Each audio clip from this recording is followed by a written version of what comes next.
प्रमाणे बोलती, अधिकारावर मोक्ष हलतो आणि ज्ञानावर जगाचा वाद उत्पन्न होतो. चुकीचं नाहीच आहे ना ते. आयुष्य का बरबाद करायचं आपल्या बरोबर जगाचं बी? गावाच्या गावाबरोबर बरबाद कुणी सांगितलं? मोक्षापासून दूर ठेवायचं तुझ्या बापांचे कोण का? जे भाबडे जीव आहे त्याचं मुंडक कापायचं का? त्यांना एक मेन रस्त्यावर आणायचं, त्यांना त्यांच्या आयुष्याचं बळ हातात द्यायचं, मोक्ष. त्यांना कर्मातून बाहेर खेचायचं, त्यांना वर्म हातात द्यायचं आणि त्यांना आनंदानं नाचायचं, त्याला ज्ञान दीक्षा म्हणायचं. कारण भावी आम्ही हेच ऐकले ना, कपड्यातला बैला शिवायचा आम्हाला माहितच नाही, तुम्हाला दुसरी बाई दिसतच नाही. सत्य त्रिवार आहे. बुद्धीचा विटाळ म्हणजे अज्ञान आहे, बुद्धीचा मळ अज्ञान आहे, आणि बुद्धीचा देहाशी संबंध हा पाप आहे. आणि तो संबंध संतांना कट करावा लागतो, तो संबंध बंद व्हावा लागतो आणि त्या संबंधाच्या पुढे भक्तीने जावं लागतं. देहाचा संबंध तिला फक्त, जगताची ओळख तिला फक्त, कर्माचा तिला अवसान आहे तिच्यामध्ये. कर्मातून बाहेर निघायचं अवसान आहे, कर्मातून बाहेर यायचं अवसान ज्ञानानं गुरुने मिळतं. म्हणून सटरम बटरम ते तुमचं खाते, आमचं नाही. कारण खरी दीक्षा जर मिळाली तर खोटे इकडे तिकडे का भटकायचं आम्ही? मार्ग चुकलाय तर चांगल्या मार्गावर यायचं, अज्ञान साधलं तर त्याला कट करायचं, मी कोण कळत नाही तर कळून घ्यायचं आणि जगताच्या भ्रमाला बंद करायचं, आत्मस्थितीला भोगायचं आणि आपल्या आपल्या जागी जगायचं.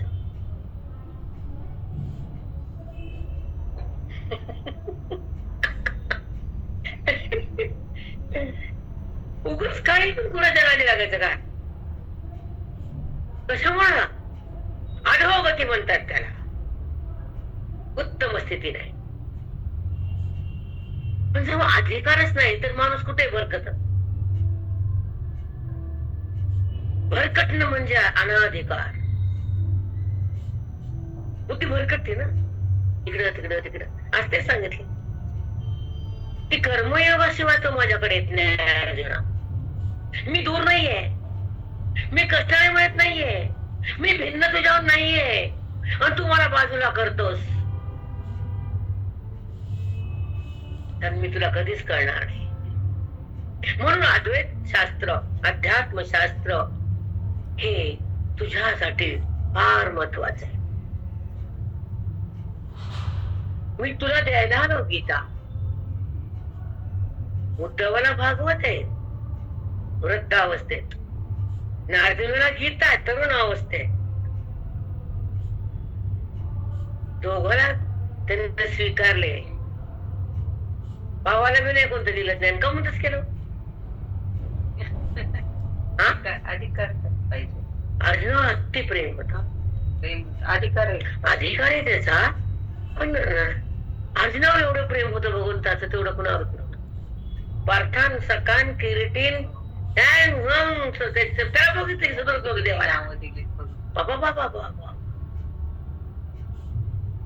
राजाला प्रेम केलं नाही असं नाही, आम्ही नाही म्हणू शकत नाही, पण ज्ञान अर्जुनाला दिलं.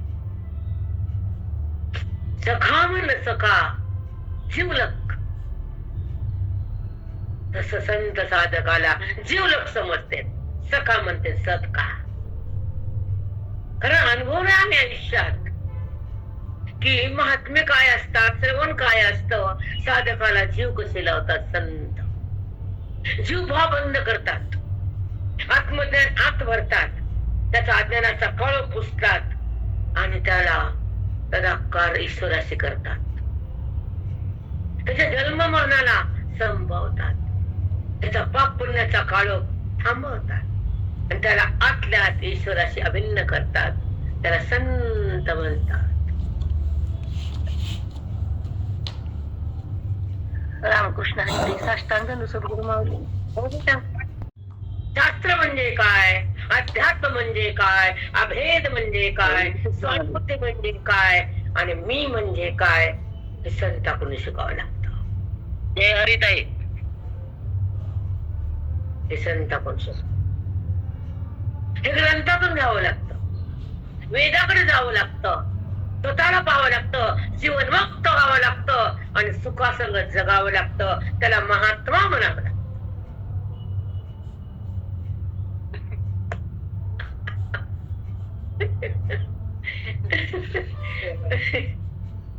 तो पुणे भावी श्रवणातून स्वरूप प्रतीती होणं सोपं नाही, कर्मातून भार येणं सहज नाही, देहभाव टाकणं सोपं नाही. वाचन होईल, पारायण होईल, सगळं होईल, काय होणार नाही. दूध वाटता येतं, केळं वाटता येते, सगळं वाटता येत, पण आज्ञाला वाटणं सोपं नाही. केळं वाटणं आणले दिले कधी डोक्यावर येऊन बसते कळते. कधी आज्ञाला वाटणं सोपं आहे, मी कोण कळणं सोपं आहे. मी कोण हे कळल्यानंतर मी देह हा भाव उत्पन्नच होत नाही. शांत मन होत, रिद्धी सिद्धी भोवताले येतात, दासी बनतात कामारी, म्हणलेलं होत आहे. अनुभव घ्यायला गेल्यावर काय होणार नाही, संत मिळाल्यावर काय करणार नाही, ग्रंथ हृदयात आल्यावर देह भाव जळल्याशिवाय राहणार नाही. हृदयात ग्रंथ ठेवावी, पसारा ठेवणे, कार्टे ठेवणे, व्यवहारापुरतं ठेवा, पण उठून द्या, बाउंड्री असावी, इथपर्यंत त्याची संबंध आहे. अतिप्रेम भगवंताचे, व्यवहार तिथपर्यंत, बाउंड्रीच्या आत यायचं नाही. नाही मर्यादा.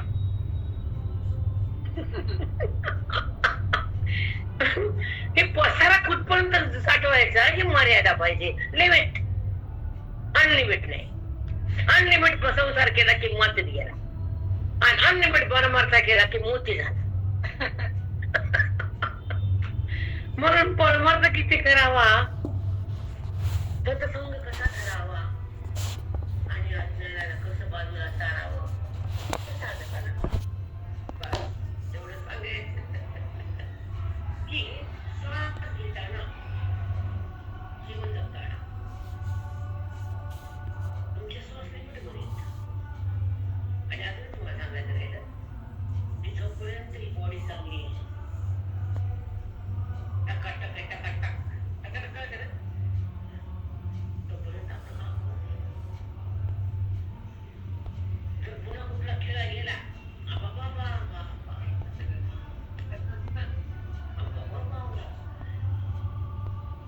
मला त्रास होऊ लागला, बोललं देऊ लागलं तुमच्या घरात पुढे सारखी त्यांना डोस दिला 4 दिवसाचा, मन नीट झाले. पण येणार आता घरी बसून कोणाला झालं, माझ्या कोण होतं नाच तर अशी आमच्या हातात घेऊन जाईल की तिला पाणी घेऊन जायचं, मग ती कुठे येते गावाला, समजा मी घेते गावात, म्हणून मला चलायला लागलं. आता घरची कोण घेते माझ्या, आता सारी का महिन्यापासून मी बरे ऐकले खूप त्रास व्हायला, आणि बाहेर प्रकारे हा, म्हणून इथं गेल्यावर आज झालं ते होणारं होतच असतं.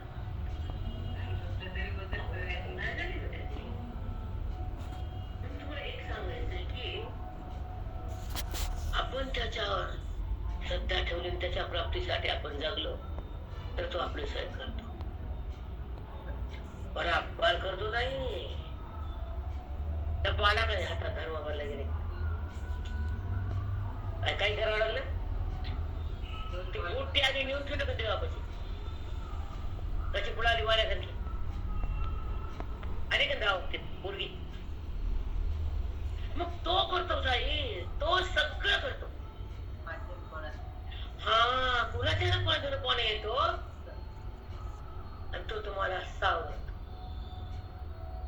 सगळं काय देतो, शांत राहावं लागतं.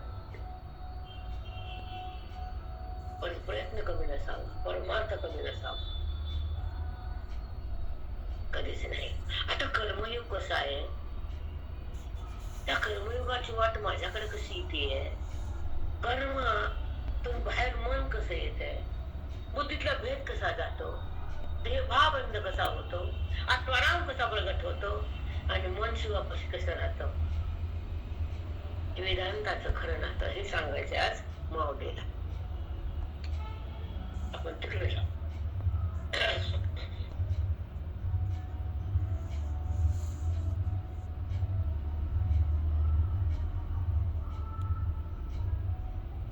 अध्याय 58 आणि होई कर्मयोगाची चित्ररत्ने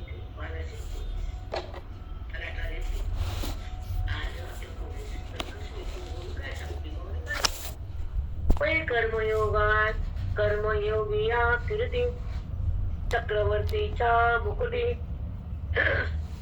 मी चित्ररत्न ही साठो वाटी होय तो माना. बाबी ओळी वाचता येत नाही साधी आपल्याला. होय तो माना तो माझा होतो मधुरूप होतो. त्याच्यावरची बोली कर्मयोगाची.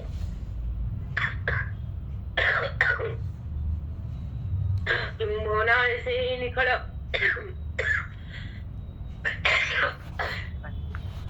मी पण ऐसे निखळ. मी म्हणजे एक वृत्ती देहातून मी म्हणते आणि एक वृत्ती भगवंताला जाणून देहातून अलिप्त होती. तर अहम ब्रह्मास्मी ज्ञानाची खरी रीती म्हणतात. जेव्हा महावाक्याचं ज्ञान गुरुच्या बोधानं वृत्तीमध्ये प्रगट होतो, वृत्तीला देहाचा संबंध होता, ती वृत्ती अज्ञानाच्या मळामध्ये भरलेली होती. ते अज्ञान ब्रह्मज्ञानानं मेलं, नाश झालं. जेव्हा ब्रह्मज्ञान वृत्तीमध्ये येतं, मनामध्ये नामांतकर तुमच्या भाषेत जीवात्म्याला ते जे समजून घ्यायचं ते कळून घ्या तुम्ही तुमचं.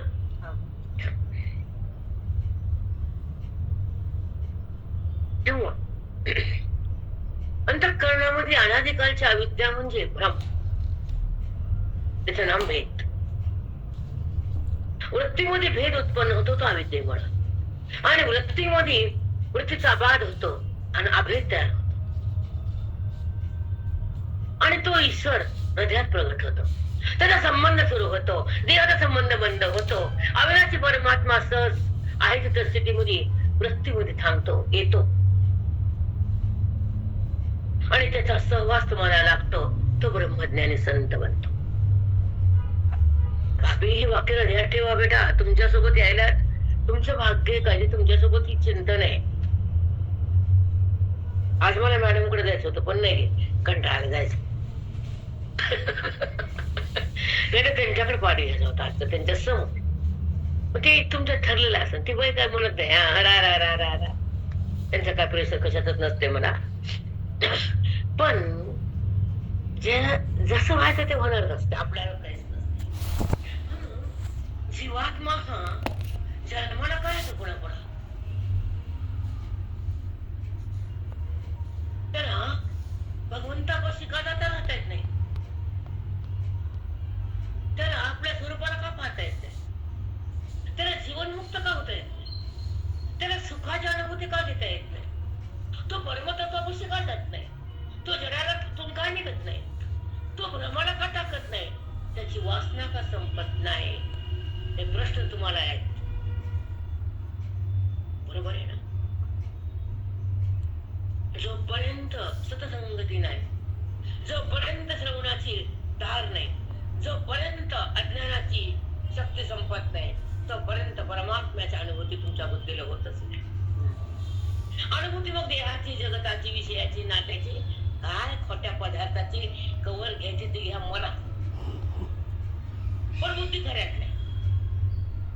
बुद्धी तिच्याकडे तिला तो माहित नाही आणि तिला तो कोणी कळून दिला नाही, म्हणून तिला ज्ञान मिळत नाही, तिचं ज्ञान संपत नाही. कारण कर्म शास्त्र जन्मजन्मामध्ये आम्हा वृत्तीने जेव्हा कर्माची उत्पत्ती होती आणि बुद्धी कर्मासोबत राहते, देवासोबत नाही. जी वृत्ती देहासोबत आहे ती देवासोबत, आणि जी वृत्ती देवासोबत आहे ती कर्मात नाही.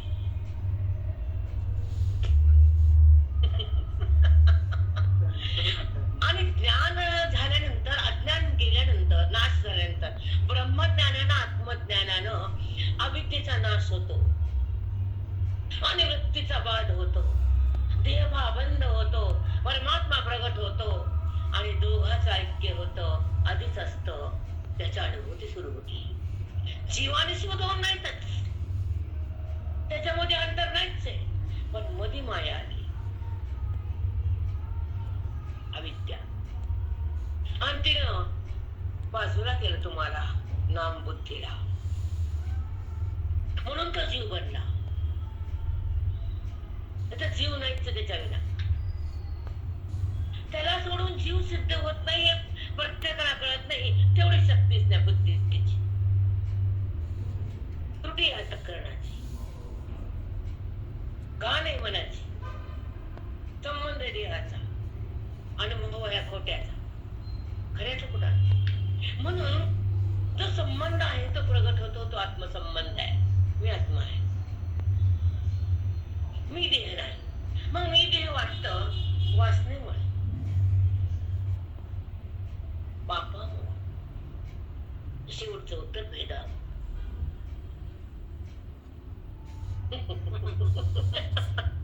आता तुम्हाला एक सांगते बेटा, सुटला.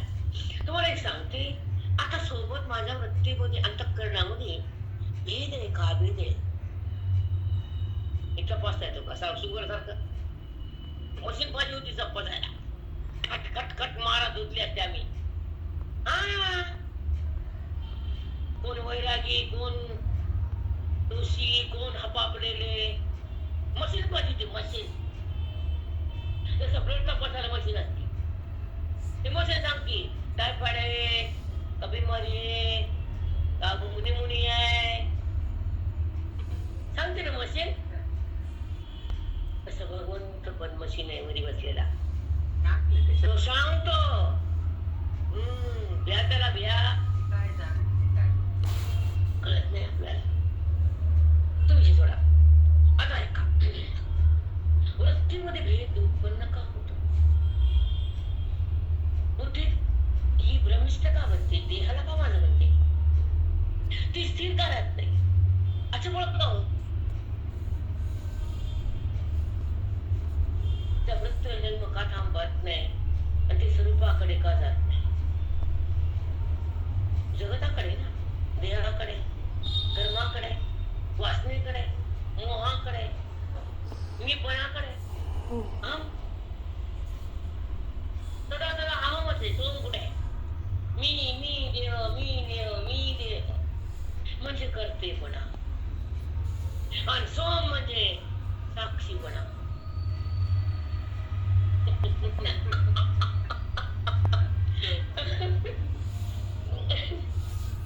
कर्तेपणा कसा जातो, साक्षीभाव कसा होतो, आत्माराम बुद्धीमध्ये कसा येतो, जगताचा बात होतो, परमात्मा प्रगट होतो आणि जीव हा शिव आहे असा अनुभव येतो. तोच महात्मा असतो, तोच महात्मा असतो. आता कसा असतो हे कर्म सांगायला खूप काही सांगता येतं बाबी. हे कर्माचा संबंध असताना देहभाव जिवंत असतो, अज्ञान सोबत असतं, थैमान गळत असतं आणि वृत्तीला तो कळत नसतो. वृत्तीमध्ये ज्ञान नसतं, बोधाची शक्ती नसती, अविद्येची शक्ती असती, देहाची प्रतीती असती आणि त्याचा कर्म तुमचा संबंध करतं. वृत्ती कर्माला धारण करते, भगवंताला नाही. खरं ते कर्माचा संबंध करते आणि कर्माचा अहंभाव होतो, कर्तेपणा जागा होतो, अकर्तेपणा बंद होतो, पुण्य पापाची वाट सुरू होती आणि भगवंताचा सेवक बंद होतो. जीवात्मा ईश्वराहून दूर जातो. नरक स्वर्ग या चोराचा वाटा.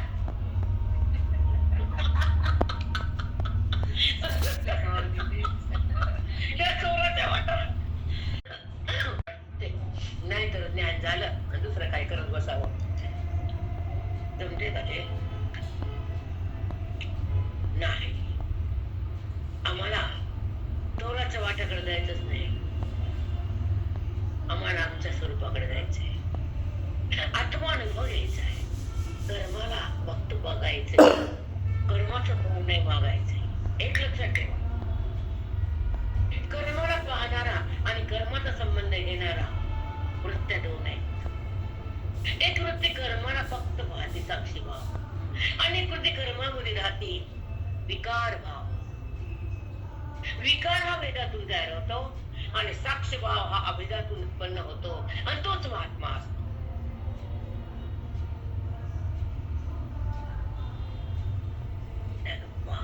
आता तुम्हाला सांगते कर्मयोग आहे ते त्याचा वापर केला आता. कारण मी ठरवलं होतं की पटकन वगैरे पण नाही, म्हटलं की आज समोर आहेत तुम्ही, उद्याचं माहित नाही मला. मग समोर जे तुमच्या निमित्ताने सगळ्याला ऐकायला मिळतं की कर्मयोग, कर्माचा बाध आणि कर्माचा आविष्कार. हा काय कळणार तुम्हाला? शब्द ऐकून माझं देखील कळतं का? उगं मांडवल्याची बोलायचं, पोती बंद करायची, उघडायचं. त्याच्या पुढे काय करू शकतो आपण? त्याला कसं करायला ते सुद्धा कळलं. हा ना, म्हणून आंधळेपणाला वागणं हे आम्हाला पटत नाही.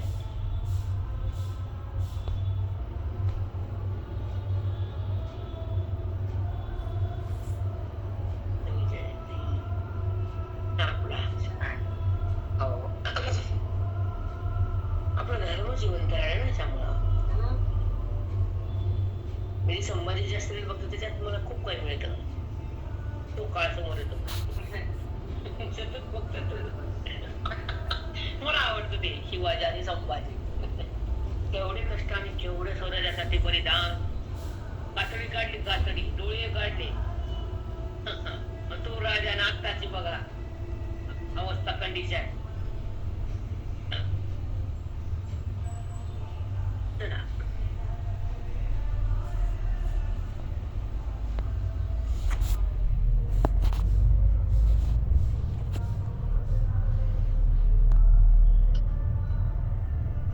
मातृभूमीला सलाम म्हणते. भूमी, भारत भूमी पवित्र भूमी.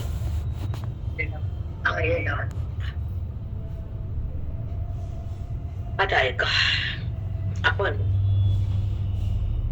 किंबहुना इकडे मी पण जोडे तळ्या फळ निखळ हे ज्ञान स्वच्छ आणि निखळ सहज. मी पण जोडे तया फळ सेवूने वेली वेल्लाळ कर्मयोगाची ते. सेवूने वेली वेल्लाळ कर्माची ते. झालती का लोवी? वेली वेल्लाळ. जसा वेला हा जेमणीपासून निघतो तर दुसरा मधला तिसरा मधला गाठतो. वेली आणि वेल्लाळ. जशी ती कर्माची वेल वाढत वाढत जाते, तर कर्माचं पुण्य उत्पन्न व्हावं का कर्मातून भगवंताकडे बुद्धीला जाता यावं, हे दोन मार्ग आहेत. वेल्ले वेल्लाळ. कर्मयोग झाला तर ती बुद्धीचा प्रवाह भगवंताकडे जाण्यास सुरुवात होती, आणि जाता जाता तो प्रवाह भगवंताला चिटकतो. तेव्हा तो दोघांचं ऐक्य होतं. गंगा वाहत वाहत वाहत समुद्राला मिळती, वाहन थांबतं. बुद्धी वाहत वाहत कर्मयोगाने ईश्वराकडे जाती, तेव्हा तिचं जाणणं थांबतं. कर्मयोग हा बुद्धीला भगवंताकडे नेतो. वेल्ले वेल्लाळ. जसे जसे कर्म होतात, जसे ते निष्काम होतात, त्याचं फळ बंद होईल, वृत्ती शांत होईल, अनुभव सदा येईल, समोर महात्मा येईल आणि तुम्हाला कर्मातून बाहेर घेईल. तेव्हा तुमची बुद्धी ईश्वराकडे जाईल आणि गुरुच्या माध्यमातून ती बुद्धी भगवंतात एक होईल महावाक्यानं. पण तिला जाता येत भगवंताकडं कर्मयोगानं.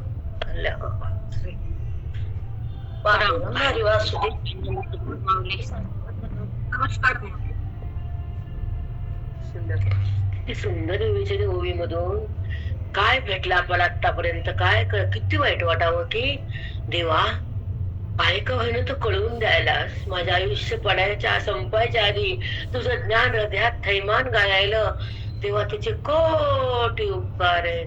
तुम्हाला एक विचार बोलले आता की जेव्हा बॉडी जर बिघडली, तुमचे मनके गुडघे मेंदू जर गेला तर संपलंच. कृष्णार्पणम असतो. त्याची शक्ती जर संपली तर काय करता? त्याला काहीच कळलं. ब्रह्मिष्ट झाला मेंदू. एरोडा मग एरोडा कळतो ना. हा आता पुढचा आहे का, जेव्हा जेव्हा आपण कर्मामध्ये असतो का कर्मातून बाहेर असतो, इथेच त्याला कळतं. जेव्हा ज्ञानमय अवस्था तयार होती, तिथलं अज्ञान जळून जात. मग तेव्हा ते कर्म बुद्धीतून बाहेर येत. कर्म कधीच थांबत नाही बुद्धीत. कारण बुद्धीमध्ये परमात्म्याची शक्ती जाणण्याची, बोधाची, श्रवणाची, वेदाची, गीतेची आणि माऊलीची. ती बुद्धी ताकद आहे तर ती कर्माला शिवतच नाही, कर्म राहतच नाही, बंद होतच नाही आणि कर्माचा कर्तेपणा उत्पन्नच होत नाही. अकर्ता भाव आहे त्याचा, कारण तो भगवंताला जाणीव करून भगवंत झालेला आहे. त्याची वृत्ती त्या देहातून अलग आहे. भेदाचा नाश आहे, अभेदाचा प्रकाश आहे. त्या ठिकाणी देहाचा बाध आहे. मग जिथं देहच नाही सिद्ध होत तर कर्म कुठला? बरोबर आहे ना? म्हणून ज्ञान संजीवनी ग्रंथ म्हणजे ज्ञानेश्वरी आहे. हा, ज्या ठिकाणी भेदाचा समूळ नाश होतो, वेदाचा प्रसाद येतो आणि अनात्मा बाजूला बाधित होतो, परमात्मा प्रगट होतो, कर्म धर्म सगळं बाजूला जातं. पण जेव्हा कर्माचा आणि बुद्धीचा संबंध असतो तिथे भेद उत्पन्न असतो. पण जेव्हा कर्म बाजूला जातं, कर्माचा संबंध अंतःकरण टाकून देतं, तर अंतःकरण ईश्वराला जाणता जाणता ते निरामय निराकार होतं. ते देहातून आग होतं, वेदामध्ये सलग होतं, संतांच्या संगतीनं ते शुभ्र आणि शांत होतं आणि वेदांतात एकांत रामाकडे जातं, व्यापक सत्तेला पाहतं आणि व्यापकात मिसळून जातं. ते अंतःकरण ईश्वरामध्ये समरस होतं. ते कर्मात कधीच नसतं. कल्याण देवा मोक्ष प्राप्त रस्तो शिवम भवंतो. हेच कळायला पाहिजे भाभी. आपलं आयुष्य का बर्बाद करायचं बाकीच्यासाठी? कर्तेपणा का घ्यायचा? वृत्तीमध्ये कर्तेपणा का उत्पन्न होऊ द्यायचा? वृत्तीला स्वच्छ आणि निरामय करायचं, कर्मातून अलग करायचं, फळाला सोडून द्यायचं. कर्माचा फळाचा परित्याग करताना जे कर्म होतं ते निष्कर्म्य होतं, त्यालाच कर्मयोग म्हटलंय. आणि त्या कर्मयोगानं बुद्धीला भगवंताकडे प्रवेश होतो. ते सहज जाऊ लागते तिकडे. आणि ती जेव्हा भगवंताकडे जाते तर ते आत्माराम होते. ते देहात उरतच नाही. म्हणून तो वर्तत असते देही ते देही ना माझ्या ठाई.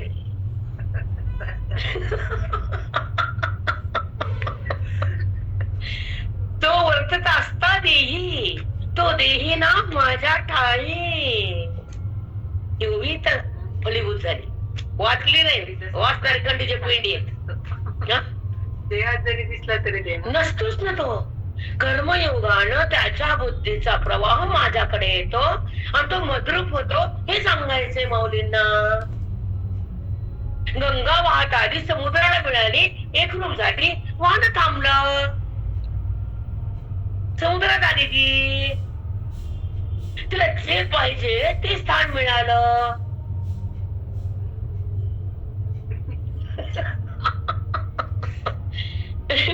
दर्या काट्या कुपाटे डोंगर सोडली तिने वाहन. आता दरीतून कोपऱ्यातून डोंगरातून वाहत काढत वाट काढत काढत काटे तुडवत डोंगर फोडत ती बाहेर येते. आणि समुद्र बघितला की शांत होती. तसं ती बुद्धी परमात्म्याला जाणलं की शांत होती. रामकृष्ण हरी. साष्टांग सद्गुरु माऊली. आत्माला जाणलं की ती शांत होते. किती सुंदर. आमा तो सिद्धांत बेटा, तो सिद्धांत आहे. शांत केव्हा होती तर भगवंताला पाहते आणि त्याला पाहिजे तिथंच राहते. तिथं एकरूप होती. ती बाहेर कशाला येईल? पुरतच नाही ना. ती पाहती म्हणजे जाणती. ही भाषा इथं जाणती आणि जाणलं की तिथंच थांबती आणि थांबलं की ती तद्रूप बनती आणि तद्रूप झाल्यावरती बाहेर येत नाही आणि कर्म होण्याचं थांबत नाही. पण ती देहाचा संबंध करत नाही. म्हणून तो ज्ञानी योगी तो.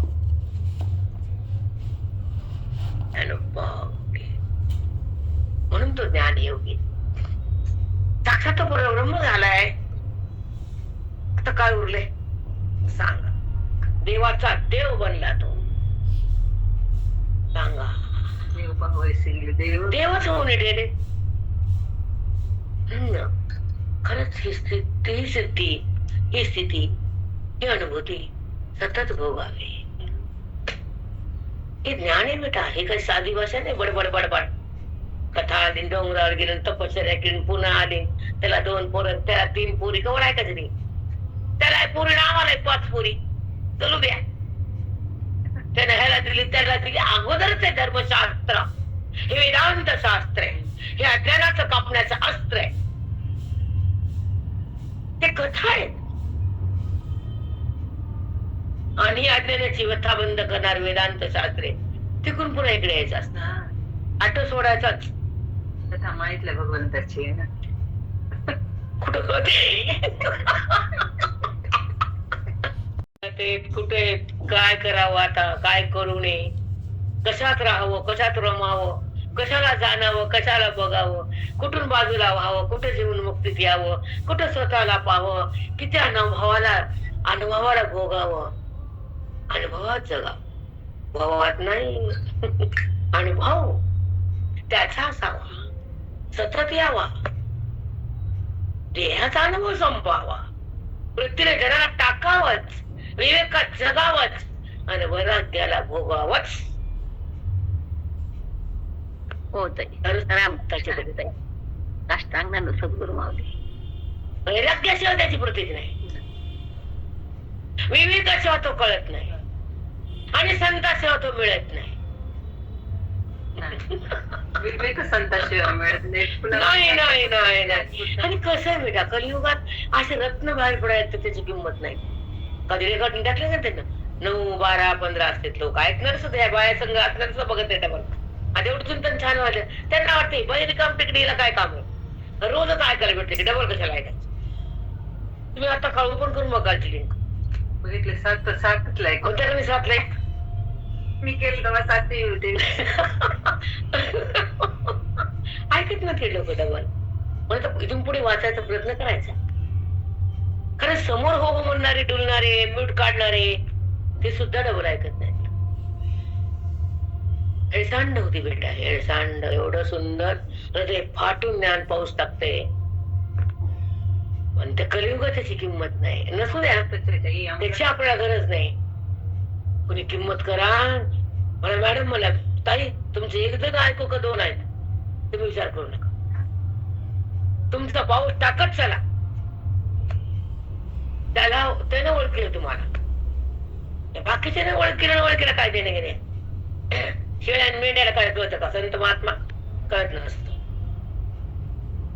चला, कारण 7 आणि 8 ला एक कमीत कमी जेवढे श्रोते आहेत तितके तरी 50, 60, 40 तितक्या तरी लाईक करा ना. बरं कळत नाही, विचारून घ्यावं. घरात सगळ्याकडे फोन आहेत. घरात 5 फोन कंपल्सरी. 5 फोन अवेलेबल असतातच.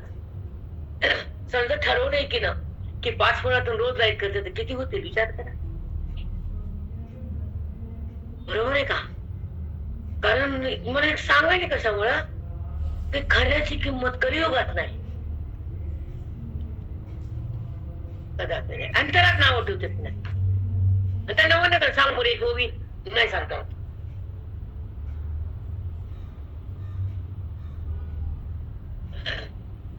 आपल्या नाव ठेव अशी बोलती, असं सांगती, टिंगला करायच्या, मागराणे करायची, हे सगळं येत. तिला म्हणलं का तू 1 ओवी सांग, बोल बरं 1 ओवी. इथं ते काय गाणे का पाठ करू म्हणायला. म्हणून एक सांगते शेवटचं की अपेक्षा रहित असा आपलं कार्य करायचं, आपलं करत राहायचं आणि त्या माहित असा आणि तोच करतो आपण काय. आता ऐका, सांगायचं एवढं कार्य आहे की इतकं सुंदर सोन्यासारखं चिंतन निघतं बाहेर. काल तर 30 ते 40 मिनिट थांबले नाही. 40 मिनिट फक्त वेदांत होता. बघा, आपण समोरच्या राहण्याची किंमत विसरते ते सोडून द्या. रोजचे सोडून द्या. आता आपण ह्याच्यावर टाकले, युट्यूबवर टाकले, हे रोजच्या बॅगा सोडून द्या. कसं लक्षात राहत नाही का उठलं की नाही, युट्यूबवर वेदांत आहे हे लोकांना माहित नाही, कारण लोकांना त्याची चवच नाही. ते तर आहे. हा वेदांत आहे, हे ज्ञानेश्वरी, ह्याच्यामध्ये मोक्ष आहे, इथं हे सर्व श्रेष्ठ ग्रंथ आहे. एका दुसरं वाचलंय खूप कमी येत हो. रेसिपी टाकत त्याच्यावर हजारो लाईक रेसिपी. तुम्हाला मी म्हणलं ना भाभी, ते नुसतं एक भजन टाकलं तर त्याला लाखो ते भजन म्हणलं, भजन ते माणूस त्याला हजारो लाईक होते. लाखानं असते का सोडून देतो आपला विषय नाही, त्याच आपल्या गरज पण नाही. भजन ऐकणार ते तसेच त्याच प्रमाण तेवढंच लायकीच ती ना, टेंडन्सीच ती. पै कर्मयोगाची किरटी चित्ररत्नाच्या मुकुटी, मी चित्ररत्न हे साठोवाटी होय तो माझा कर्मयोगाच्या किरटी. त्या कर्मयोग आहे ना, त्याच्या मुकुटामध्ये मी हिरा रत्न होऊन बसतो आणि तो मला प्राप्त होतो. चित्रवरतीच्या मुकुटी, मी चित्ररत्न हे साठोवाटी होय तो माझा चित्ररत्न, त्याच्यामध्ये मी खडा होऊन बसतो आणि तो माझ्याशी एकरूप होतो. होय तो माझा उच्चस्थान. हा ही कर्मयोग प्रसादाचा कळस तो जो हा मोक्षाचा. मला काय वाटलं 18वा अध्याय पुन्हा एवढं चिंतन छान आहे तर विस्तार करून छान सांगावं. बायका डबल ऐका वाटत, बायका वाचतील डबल पण कुणा काही असतं गडबड. आणि हे पुन्हा ऐकायसारखं हे त्यांना कळत नाही. बुद्धीच्या लायकी पण पाहिजे ना ऐकायसारखं डबल न ऐकू द्या. आपल्याला भगवंताने दिलं ना, आपण त्याचा अनुभव घ्यायला ना, तर दुसऱ्याकडे बघायची गरज नाही. पण हे सुंदर होत नाही, त्याची किंमत होत नाही, हे मात्र जाणून कळायला आता. बस हे बघ, समोरच करून नको देणं घेणं. की कर्मयोग प्रसादाचा कळसू जो हा मोक्षाचा, कर्मयोग प्रसादाचा जो कर्मयोग, त्याला प्रसाद काय दिला मी, तो मोक्ष तो कोण आहे? कर्म योग प्रसादाचा. ज्यांना कर्मयोग झाला त्याला प्रसाद कोणता देतो मी? कळस जो हा मोक्षाचा, तो मोक्षाचा कळस बनला. जसं मंदिराला कळस तसा मोक्षाचा कळस झाला. तयावरील अवकाशाचा वाव झाला तो. कळसावरील जो आकाश आहे व्यापक, ते निरभ्र आहे, ते निर्विकार आहे.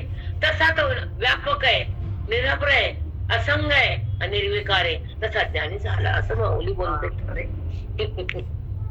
माऊली काय का 8 आणि 10 जण घेत राहते, कारण यांना कदर नाही ताई.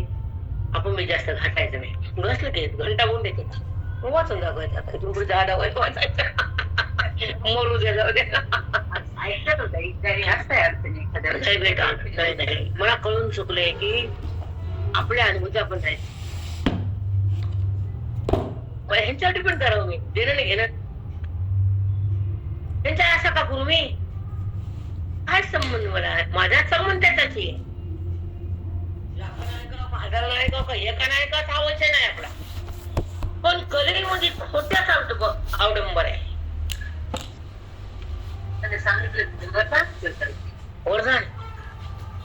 तिथेच राहणार आहे कली. कलेमध्ये खोट्याचा बोलबाल आहे. असू द्या सध्या आपण त्याची चिंता करायची, पण कळून चुकले आता की उपयोग नाही, सत्याची कदर नाही सत्याची. नाना संसार आडवी कर्मयोग वाट भरवी, जोडली ते दैत्य गावी पैठी झाल्याचे. नाना संसार आडवी, ही वाट जी आडवी ना, संसार म्हणजे मी आणि माझं कर्माचा संबंध, हे अज्ञान आणि हे हा भेद, हे आडमार्ग संसार करणारा. जन्म मृत्यूला संसार म्हटले, ही आडवी वाट आहे. पण कर्मयोगाचं माझ्याकडे याची वाट आहे. कर्म मार्ग आडवी ते सांगितलं भगवंताने. हा, नाना संसार आडवी खूप छान सांगितले. ही आडवी वाट आहे, माझ्याकडे येतच नाही. कर्मयोग वाट भरवी, कर्मयोगाची वाट माझ्याकडे, आणि ही बाकीचे मला न जाणता केलेले कर्म ते आडमार्गाने येते. किती छान सांगितले बेटा. कळतं काय वाचताना? तुमच्या मुखातूनच ऐकावं लागतं काही नाही असं. किती कठीण आहे. जोडली ते ऐक्य गावी पैठी झाल्याची, ते जोडले ते बरी ऐक्य गावी. त्या कर्मयोगानं त्या बुद्धीला माझ्याशी एकरूप वाक्य होतं आणि ती वाट माझ्याकडे येते, ती मला जाणती, बुद्धी माझ्यात रमती आणि माझ्याशी एकरूप होती. हे तुला कर्मयोगाचं फळ सांगायला अर्जुना. हे असो कर्मयोगावय योग ओघे, हे असो कर्मयोग ओघे. ओघ म्हणजे वाहण्याचा वेग, नदी जशी वाहती तसा बुद्धीचा वेग माझ्याकडे आणि गंगेचा वेग समुद्राकडे. खूप सुंदर सुंदर बेटा, अपरंपार माऊली. कर्मयोग योग हे कुणाला वेळ येता शांत बसायला ओगीकडे बघाय.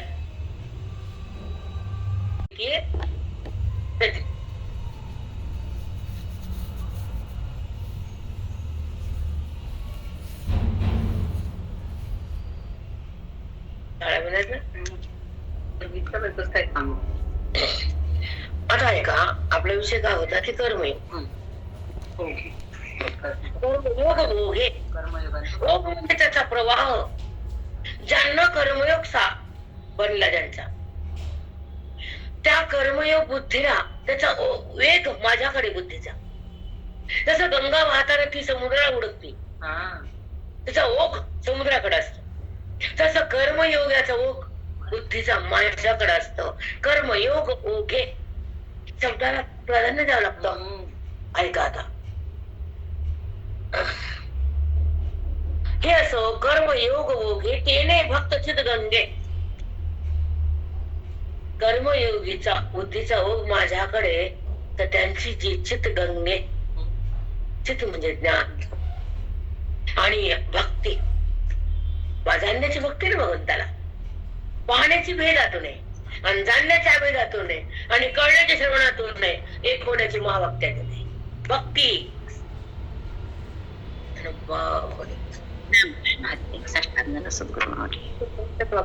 पाऊस पडतो, पाऊस. मी भक्त चित गंगे, तो भक्त ज्ञान रूपी गंगेमध्ये येतो.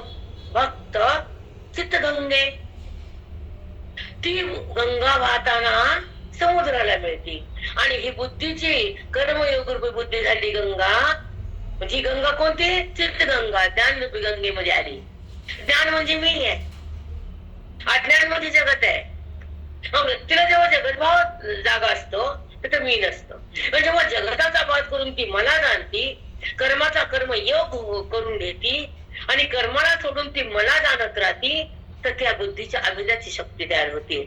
जेव्हा अभेद होतो तो चित गंगा ज्ञान, ज्ञानरूपी गंगेमध्ये ती मद्रूप होती आणि ती मलाच मिळते बुद्धी. काय शब्द आहे बेटा, काय बोध आघात आहे माऊलींचा. जीवाला ब्रह्म करून टाकण्यात एका क्षणात बुद्धी ब्रह्म होते, एका क्षणात आपल्या स्वरूपाकडे जाते, एका क्षणात अभेदात होतो, एका क्षणात सत्संगाच्या द्वारे परमात्म्याचा अनुभव येतो. जीवात्मा परमात्माच होतो. कुठला परमात्मा राहिला आता? कोणत्या डंगुराकडे जायचं, कोणत्या खड्ड्यात उभं बसायचं सांगा ना. हे झेपत नाही म्हणते. मंदिराचं पण खुर्ची टाकून तिकीट फाडलं म्हणजे बघून तर कळतो का? बोला ना, तुमच्या समोर आहे पण तुमच्यावर आलं नाही. म्हणून तर हे भरकटलेले लोक आपल्यालाच खरं म्हणतात अट्टास. म्हणजे हे जीवन आपलं कशासाठी आहे? मुक्तीसाठी, भगवंताच्या प्राप्तीसाठी आहे. कुठं कळते? कुठं कळते? तुकोबा म्हणतात दूर बघा प्लीज.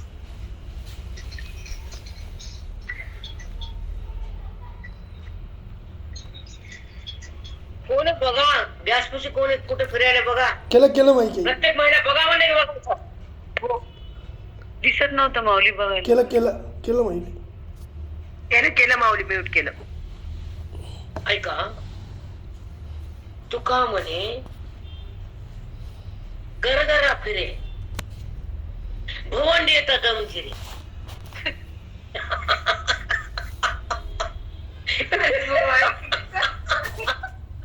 गरगर फिरत त्याला चक्कर येते, भवंडी म्हणजे चक्कर येता. तेव्हा त्याला गमजित, तेव्हा थांबतच नाही फिरायचं. पण खरं वरम आहे का ताऱ्यांच्या? पण गीता शिकवली, काय झालं मग? झालं काय? तुला वरम का कितीच शिकणं म्हणजे वाचणं आणि कळणं म्हणजे मुक्ती घेणं. कळाली का? पण खुनाची ताकद आहे बोलायची. ती केली एवढंच आवडून पण शिकावं का कळावं? काय भूत बसले डोक्यावर. चला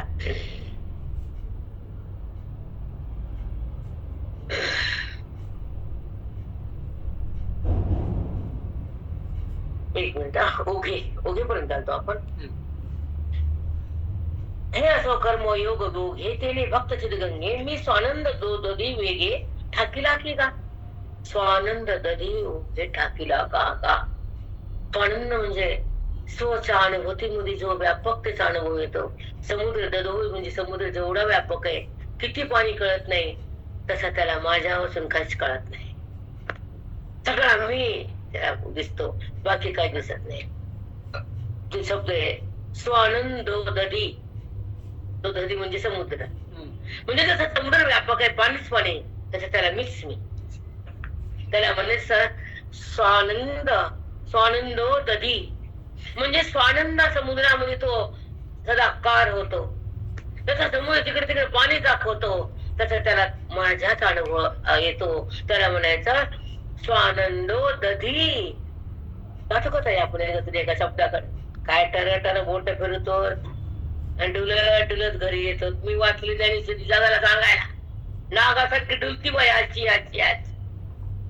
खाली बस खाली बस. किती अवघड आहे अवडंबर. मोठं ते नाही केल्यापेक्षा केलंय. डुळाले तरी कमीत रस्त्याला जाऊ हात फिरला ना त्याने शरीरा थोडं तरी बरं आपलं. अवघड आहे असं लोकांचं बोलणं. काही लय अवघड आहे. ठाकीला की गा. तो माझ्या पशी बुद्धी देऊन ठाकली एकरूप झाला. हा ठायवरी सुवर्मा कर्मयोगे आहे महिमा.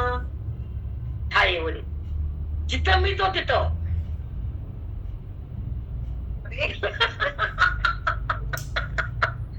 त्याला माझं ठिकाण भेटलं, देहाचं ठिकाण सुटलं. हा ठायवरी सुवर्मा. सुवर्म तुला कळाले अर्जुना. तुला सुवर्म म्हणले. काय सुंदर तुझी बुद्धी. काय मुकुट म्हणून भेटलास तू मला अर्जुना. सुवर्मा तुला इथपर्यंत आणून ठेवले मी. कर्मयोगी आहे महिमा.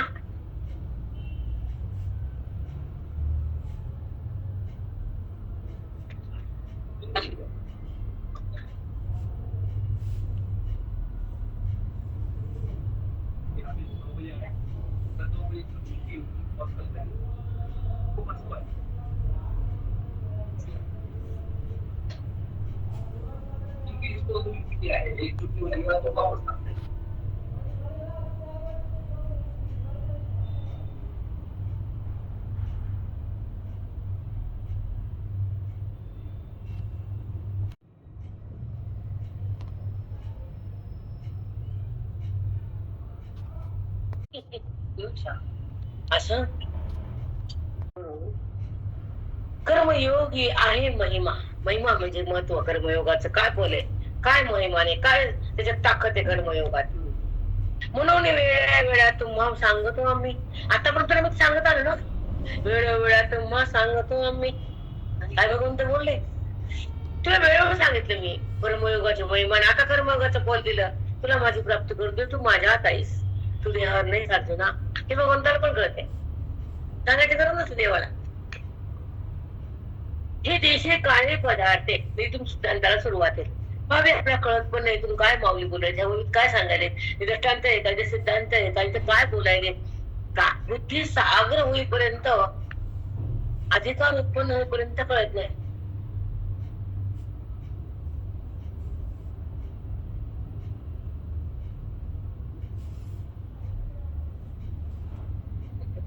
असं हा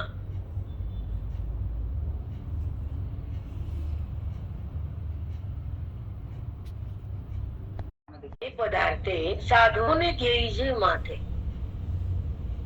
या देशात मी भेटल, या काळात मी समजल, त्या पदार्थाच्या द्वारे माझी प्राप्ती होईल असा मी नाही. देशे काळे पदार्थे साधून घेई जे माते. ह्या देशात मी भेटेन, त्या काळात मी भेटेन, त्या पदार्थाच्या द्वारे नाही, असा मी नाही. समजून याच्या पुढची भाषा मला जास्त बोलता येत नाही. एवढं ज्ञान बलवान आहे. देश काळाच्या पुढे मला नेत आहे, काळात तीच करत. हे देश, हा काळ, ह्या वस्तू, त्याच्या साह्याने मी प्रगट होईल. इथं गेलं तर मी दिसल, इथं बसलं तर मला कळाल, असा मी नाही. त्याच्या परे मी. माझ्यामुळं देश आहे, माझ्यामुळं काल आहे, आणि त्याच्यामध्ये मी नाही हे ज्याला कळत त्याच्यावर तो माझ्यावर अलग नाही. कारण जेव्हा भूतकाळ आहे, ऐका ताई, वाकू नका बेटा, ऐका, जो काळ आहे आता, वर्तमान, मागचा भविष्य, पुढचं भविष्य, मग हे 3 काळ माझ्या उचून नाही. पण काळ टिकत नाही, तसा मी टिकत नाही असे का? काळ येतात, बदलतात, मी बदलतो का? म्हणून काल आहे तस्मिन् नमः. काळ माझ्यामुळे, पण मी काळामुळे नाही. कारण काळ बदलतो, भूत जात, वर्तमान येतं, भविष्य उत्पन्न होतं, पण तसं मी जातो आणि हे तर असा विषय नाही. म्हणून देशे काळे पदार्थे ह्याच्यातून माझी प्राप्ती होत नाही. बापरे बाप. साधून घे जे माते तैसा नव्हे मी आहे ते सर्वाचे सर्वही. देश मी, काल मी, वस्तू मी, सगळं मी. त्याच्यातून मी कसं मिळेल सांगा ना. म्हणून माझ्या ठाई जाणारे न लगे काही, मी लाभे येऊ पायी सताच जीवा. म्हणून माझ्या ठाई जाचावे न लगे काही, मला प्राप्त करण्याचे कष्ट जाचावे म्हणजे कष्ट करून मी मिळतो असं कधीच नाही. म्हणून माझ्या ठाई, जरा माझ्यापर्यंत यायचं, जाचावे लागे न लगे काही. जर त्याने कष्ट केले तर माझ्याकडे येईल असा भ्रमात राहू नको. कष्टाने मी मिळतच नाही, ज्ञानाने कळतच नाही, आणि तुझ्याहून मी अलग राहतच नाही. ह्याला ज्याला कळलं त्याच्यामध्ये भेद होतच नाही. रामकृष्ण हरिताई. साष्टांग माऊली. साष्टांग रामा, काय शब्द येतात बाणासाठी, टन टन टन, बाणाचे बाण सन सन तरवाय. काय सुंदर सांगितलंय. जाचावे नलगे काही माझ्या प्राप्तीला, आणि कष्ट नाही माझ्या प्राप्तीला. अन्यान्य साधना माझ्या प्राप्तीला फक्त श्रवण, मनन, निधिध्यासन, चिंतन, सतसंगाच्या द्वारे मी प्रगट होतो. तुला माझा अनुभव येतो. तुझं जन्म मरण मी बंद करतो, कारण तू माझ्या आतशी मला कळतो. तू देहात नाहीस हे मी ओळखतो, आणि तू मला जाणलंस हे मी समजतो, आणि तुझ्याशी मी समरस बनतो. तोच महात्मा.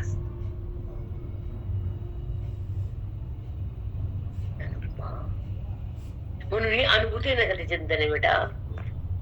एक समजा आमचं झालं विचार सागर संपलं, असा माझा आला असता तर ही अनुभूती भक्त आली असती मला. समजा मी एक स्वारीवर काही विषय बद्दल की आपण हे शिकलो ते शिकलो, आता काय करायचे, काय आता काय चिंतन, आता संपलं, आपण आतापर्यंत श्रवण केले, हे माझ आहे. त्याची सेवा करणं हे कर्तव्य आहे. त्याने श्वास केले म्हणून त्याच्या श्वासानं त्याचे तप करणं कर्तव्य आहे. बाकीचं काय कराय? जन्म किती झाले, लेकर किती झाले, भोग किती घेतले, याची गणत नाही. पण ह्या जन्मात जर तो कळाला तर मृत्यू तुम्हाला लागत नाही, मरण तुम्हाला मारत नाही. अमर हा खरे की पहा खोटे ते. तुम्हाला मृत्यू शिवतच नाही.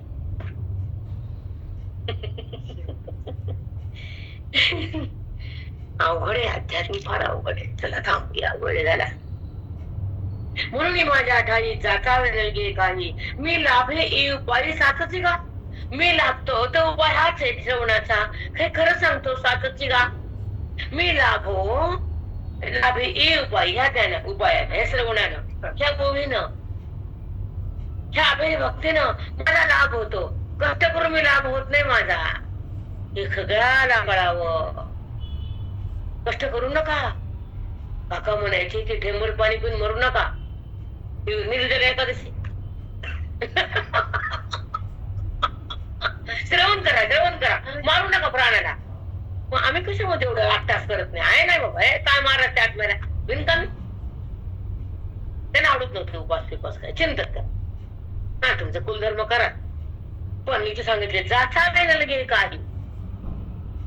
माझ्या प्राप्तीला कष्ट करून मी भेटतो असं कधीच नाही.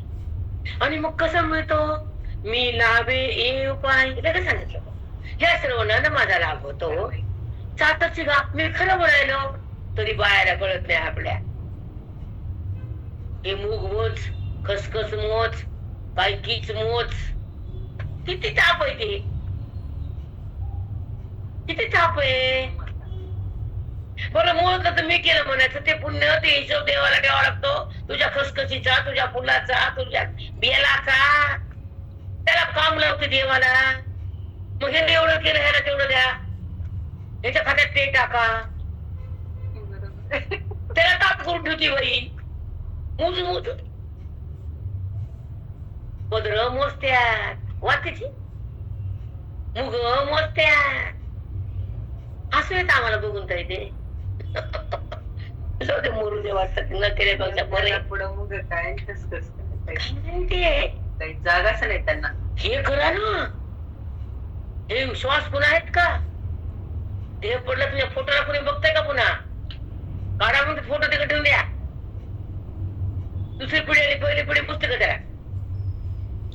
दुसरी पिढी पहिल्या पिढीला मोजती का. काही कोण आहे ना, ठेवून द्या पा. हा, काढा फोटो ठेवून द्या. हे संपत झाला त्यांचा, बातमी झाली. कळावं हे तरी. तुला आता बी किंमत नाही, काचच बी गेल्या किंमत नाही.